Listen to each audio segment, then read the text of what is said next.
안녕하세요. 오늘은 좀 특별한 이야기를 해볼까 하는데요. 제 어릴 적 기억에 깊이 새겨진 게임 하나가 있거든요. 근데 놀랍게도 그 게임 속 세계관이 아주 유명한 SF 소설의 주제와 정확히 맞닿아 있더라고요.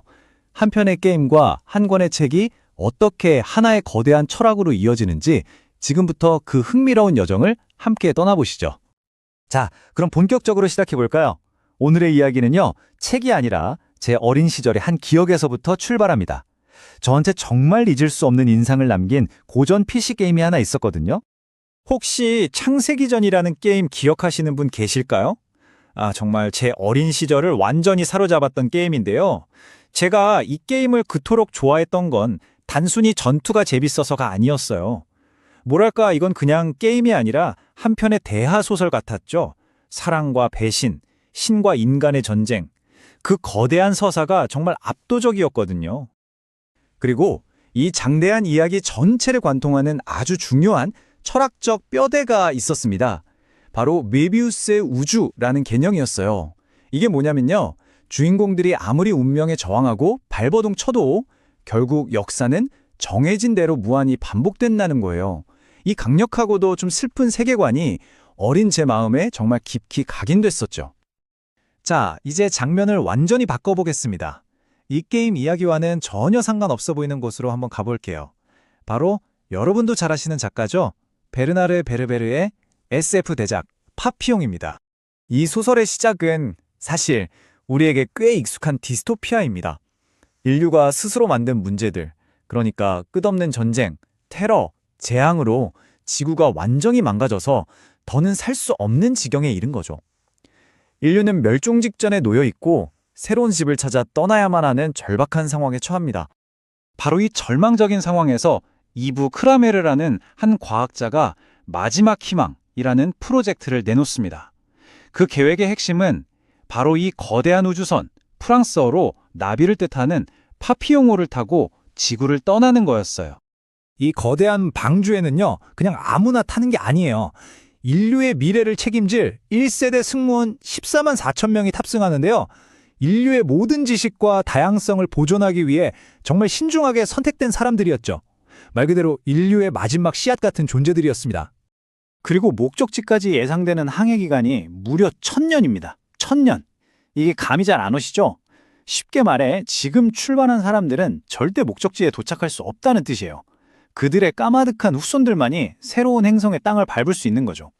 수많은 세대가 이 우주선 안에서 태어나고 살고 또 죽어가야 하는 겁니다. 가야 할 거리는 또 어떻고요? 2조 킬로미터. 이건 뭐 숫자를 들어도 상상조차 안 되는 어마어마한 거리죠.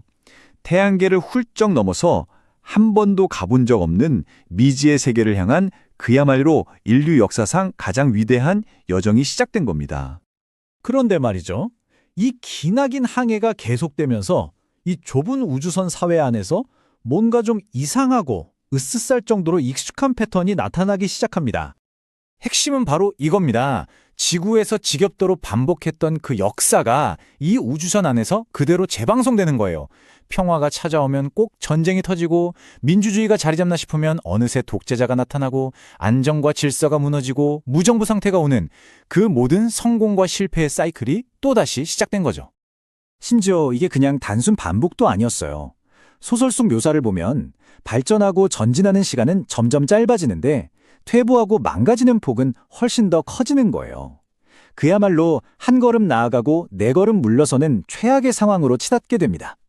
제가 이 소설을 읽다가 정말 소름이 돋았던 부분이 바로 여기예요. 이 끝없이 반복되는 역사를 보는데 이거 어디서 많이 봤는데? 하는 생각이 머리를 딱 스치는 겁니다. 그리고 이 소설이 진짜 하고 싶은 이야기가 뭔지 깨닫게 됐죠. 바로 그 순간이었어요. 제 머릿속에서 전혀 상관없어 보였던 어린 시절의 게임과 지금 읽고 있는 이 소설이 탁 하고 하나로 합쳐지는 그야말로 아하 하는 순간이 찾아온 겁니다. 네, 맞습니다. 파피용호 안에서 지겹도록 되풀이되는 이 인류의 역사, 이게 바로 제가 어릴 적 게임에서 봤던 묘비우스의 우주 그 자체였던 거죠. 정말 신기하지 않나요? 하나는 판타지 게임이고 다른 하나는 SF 소설인데 결국 똑같은 이야기를 하고 있는 거예요. 우리가 아무리 멀리 새로운 환경으로 도망친다고 해도 결국 우리 자신이라는 본성에서는 벗어날 수 없다는 좀 씁쓸하지만 아주 강력한 메시지를 던지고 있는 거죠. 근데요, 솔직히 제가 이 책을 처음 읽을 때는 고개를 좀 갸우뚱할 수밖에 없었어요. 왜냐하면 이 엄청난 프로젝트가 너무 쉽게 진행되는 것처럼 보였거든요. 과학적으로 이게 말이 되나 싶은 부분은 거의 무시된 채로 이야기가 쭉쭉 나가니까 좀 허무맹랑하게 느껴지기도 하더라고요. 아니, 14만 4천 명을 태울 우주선을 그렇게 뚝딱 만들고 아무도 못 찾은 행성을 오차 하나 없이 계산해내는 주인공 이브를 보면서 이런 생각이 들더라고요. 이 사람들 무슨 도깨비 방망이라도 가졌나 하고요. 그런데 바로 그 지점에서 딱 하고 깨달음이 왔습니다. 아, 베르나르 베르베르가 쓰려던 건 그런 딱딱한 과학 소설이 아니었구나. 이 소설의 진짜 핵심은 다른 데 있었던 거예요. 이 파평호라는 우주선은 바로 인류 역사의 축소판이자 거대한 은유였던 거죠. 1000년이라는 기나긴 항해 동안 우주선이라는 이 닫힌 공간 안에서 인류는 자신들의 역사를 정말리지 똑같이 되풀이하기 시작합니다. 평화로운 시대가 오면 어김없이 전쟁이 터지고요. 질서가 잡히면 또 혼돈이 찾아와요. 중앙 집권 체제가 생겼다가 분권화로 흩어졌다가 독재 정권이 들어섰다가 다시 의회 체제로 바뀌었다가 파평호 안에서 인류 역사의 추가 양극단을 계속해서 왔다 갔다 하는 겁니다. 핵심은 바로 이거예요. 과거의 실패로부터 아무리 배우려고 발버둥을 쳐도 인류는 결국 똑같은 실수를 반복한다는 것. 우주선 안에서 벌어지는 그 모든 사랑, 우정, 배신, 음모가 마치 지구의 역사를 그대로 복사해서 붙여놓기 한 것 같았어요. 소설은 바로 이 지점에서 우리에게 가장 강력한 질문을 던집니다. 1000년의 항해 끝에 마침내 목적지에 도착한 마지막 생존자들. 그들은 과연 이 지긋지긋한 반복의 고리를 끊어낼 수 있을까요?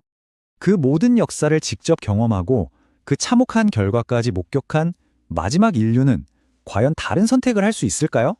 아니면 그들 역시 새로운 땅에서 똑같은 역사를 다시 시작하게 될 뿐일까요? 소설은 바로 이 문장으로 끝이 납니다.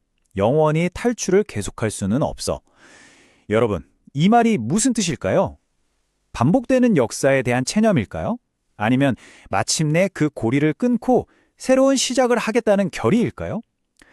어쩌면 베르나르 베르베르는 그 답을 찾는 것마저도 우리 독자들의 선택에 남겨둔 게 아닐까 싶습니다.